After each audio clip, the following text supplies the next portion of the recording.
All India Muslim personal law board की पहल पर मुल्क भर में आज से नए वक्फ कानून के खिलाफ पहले दौर का एहतजाज शुरू हो गया है।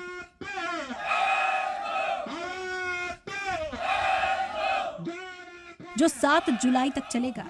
नए वक्फ कानून के खिलाफ दिल्ली से कोलकाता और पटना से भोपाल तक एहतजाज हो रहा है। मुस्लिम पर्सनल लॉ बोर्ड ने इस एहतजाज को शाहबानो मामले की तरह शहर से गांव तक मुहिम चलाने की बात कही है।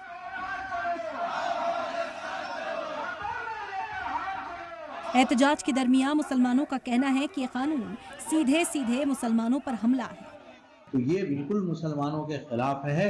मुसलमानों के जरिए जो आराजी वक्फ की गई थी उस पर कब्जा करने की कोशिश है, और एक आदमी अगर वो दरख्वास्त दे देगा कि ये वक्फ की ज़मीन नहीं है तो वो मुतनाज़ समझी जाएगी और कलेक्टर साहब उस पर फैसला करेंगे या उससे ऊपर का जो अफसर होगा फैसला करके वो वक्फ की ज़मीन सबाह पे सरकार जब्त कर लेगी। तो एक हंगामा बरपा है इस गैर दस्तूरी कानून के खिलाफ और अदालत से रुजू किया गया है। हमें उम्मीद है कि सुप्रीम कोर्ट का जो फैसला है वो आएगा। भाई जो अमेंडमेंट किया गया है हमारे नजरिए से, हमारे बड़ों के नजरिए से वक्फ के नुकसान का खतरा है, तो हमारे मशवरे से उसको तब्दील किया जाए। एहतजाज में शामिल लोगों का कहना है कि बीजेपी सिर्फ मुसलमानों के मामलों में ही क्यों दखल देती है। इल्जाम लगा रहे हैं कि हिंदुस्तान में इजराइल की पॉलिसी अपनाई जा रही है। वक्फ संशोधन बर्दाश्त नहीं है, इसीलिए तो हम यहाँ धरना दे रहे हैं। अगर बर्दाश्त कर लिया होता तो हम यहाँ आज इस धूप के अंदर हमारी कौम के नौजवान लड़के बुजुर्ग यहाँ मौजूद नहीं रहते।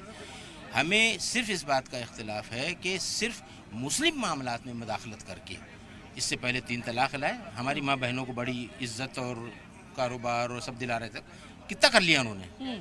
और ये कहते हैं कि मुस्लिम गरीबों की मदद करेंगे। क्या हिंदुस्तान के अंदर खाली मुस्लिम ही लोग गरीब हैं? और भी वर्ग के लोग गरीब हैं। सरकार के पास क्या खजाने में कमी है? क्या टारगेट पर है मुसलमान? बार बार जिस तरीके से आप कह रहे हैं 3 तलाक ले आते हैं, फिर सिर्फ वो ये चाहते हैं कि हम मुसलमानों को किस तरह से तकलीफ पहुंचाएं। वो इजराइल वाली नीति अपनाना चाहते हैं, और यहाँ हम हिंदुस्तान को इजराइल नहीं बनने देंगे। अपने खून से इस हिंदुस्तान को सींचा है हम लोगों ने, कुर्बानियाँ देकर इस हिंदुस्तान को आज़ाद कराया अंग्रेज़ों से। जब हम अंग्रेज़ों से लोहा मनवा सकते हैं तो फिर हम दूसरे लोगों से इस बात से पीछे नहीं हटेंगे कि हम इस चीज़ को बर्दाश्त कर सकें। शरीयत के अंदर मुदाखलत नहीं बर्दाश्त कर सकते। भाई आप मुझे ये बता दीजिए, हिंदू मंदिरों में किस मंदिर में मुसलमानों को वहाँ का मेंबर बना पाएंगे क्या? मुसलमानों का भी कहना है कि भाई जब जो मस्जिदें, मदरसे, वक्फ की जमीनें, धार्मिक अनुष्ठान, जहां भाई मुसलमानों का खुद लोग वहां मेंबर होना चाहिए, वहां सरकार गैर मुस्लिम को क्यों इंटरफेयर करना चाह रही है? All India Muslim personal law board समेत कई मुस्लिम तंजीमें वक्फ कानून के खिलाफ बड़ी तहरीक कर रही हैं, तो बीजेपी और उसकी इत्तेहादी पार्टी ये बताने में जुटी है कि नया कानून कैसे मुसलमानों के हक में है। 1 दर्जन से ज्यादा अर्जियां सुप्रीम कोर्ट में दाखिल की गई, जिस पर अगले हफ्ते समाअत होने के इम्कान है। ऐसे में सड़क पर मुसलमानों के एहतजाज से इस कानून पर क्या असर हो सकता है, ये देखना दिलचस्प होगा। सलाम टीवी के लिए दिल्ली से नदीम अहमद की रिपोर्ट।